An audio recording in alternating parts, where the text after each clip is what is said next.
about using your voice, and the guidance in the wonderful magazine that they sent us with all the new stuff in is that really using your voice should make your speech interesting. It should add something to it. It should be part of the tools of your trade in actually communicating with the audience. So that's what F5 is. That's what I'm evaluating. So the speaker came and gave us a speech, the title of which was "Inspire Me When You Speak." Inspire me when you speak. And so I was sitting listening very carefully to the issues of not only the issues that have gone before about speech construction and mean what you say, etc., but particularly how he used his voice. Now, the speaker has a very clear voice. It's easy to listen to. He has a tendency to slip into monotone, and that's something that we can all do from time to time. I do it myself, but he has a tendency to do that. There were a lot of good things in this speech, and these are the points that I picked out that I thought was good. Good eye contact, constant eye contact around the room, very little reference to notes, but what there was easily done. Good clarity in the delivery and in the content of the speech, a sense of purpose, a sense of knowing what he was talking about, despite the fact that he said he had found it difficult to find inspiration. The content was interesting, it was logical, it actually demonstrated the point and it fulfilled the title. So there were pauses and there was some emphasis of voice, and I'll just go through what I feel about those things one by one. So the greeting was fine, and there was a good pace at the opening. There were good pauses at this point, where the speaker said that he had looked for the issues that were in speeches. They're read, they're listened to, he had looked at all of the guidance to no avail. So there were good breaks in the message that was given.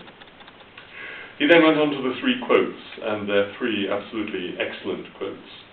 And each one of them, in its own way, has a tremendous emphasis.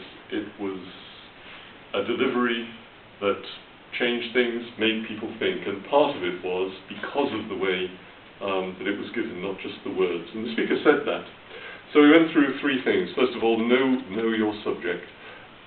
There were some missed opportunities here in terms of voice emphasis, I thought. Know your subject, whereas what we actually got was know your subject. And that's a learning point as we go through, that I want to see the speaker in future speeches make more emphasis and to concentrate on that. That is the learning point from this evaluation. More emphasis, more projection of the voice, more change in pitch and tone, and generally using the voice to grab the audience. Difficult thing to do, it's easy to stand here and say that. So, to be fair, there were changes in volume. They were not great, but they were there. There was some real need for emphasis, I thought, on some of the quotes. For example, the Winston Churchill one, what a gift. We shall never surrender. But the speaker didn't, I thought, take that opportunity. I'm sorry to shout at you, it just came out that way. But they were all gifts in terms of the different emphasis that they have.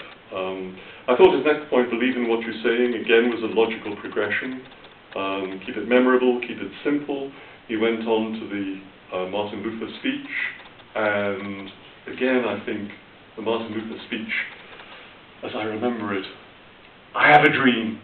And he said it, I can't remember how many times he said it, but he said it several times, you would remember.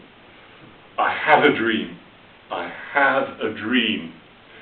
So there was an opportunity there, I thought, for a different kind of emphasis, a different kind of way of delivering something to the audience. So I'm going to say to the speaker, I think you passed this assignment, and I wouldn't let you pass if I didn't think you had, not just to be nice to you, even though you're a nice guy. Because what I want you to take away from this evaluation is that the clarity of your voice, your pitch, your pause, and your delivery certainly fulfilled the assignment. The one thing that you need to think about as a learning point is change in volume and emphasis on certain things, to grab attention, to make sure that people are listening. Are you listening? Sorry, couldn't resist it. She looks down. That'll teach you. So, go on to your speaker. I would say, go on to your next assignment. Concentrate hard, and I will be listening on emphasis, change of volume, and grabbing the audience with your voice. But otherwise, well done. Nice speech, and I enjoyed it.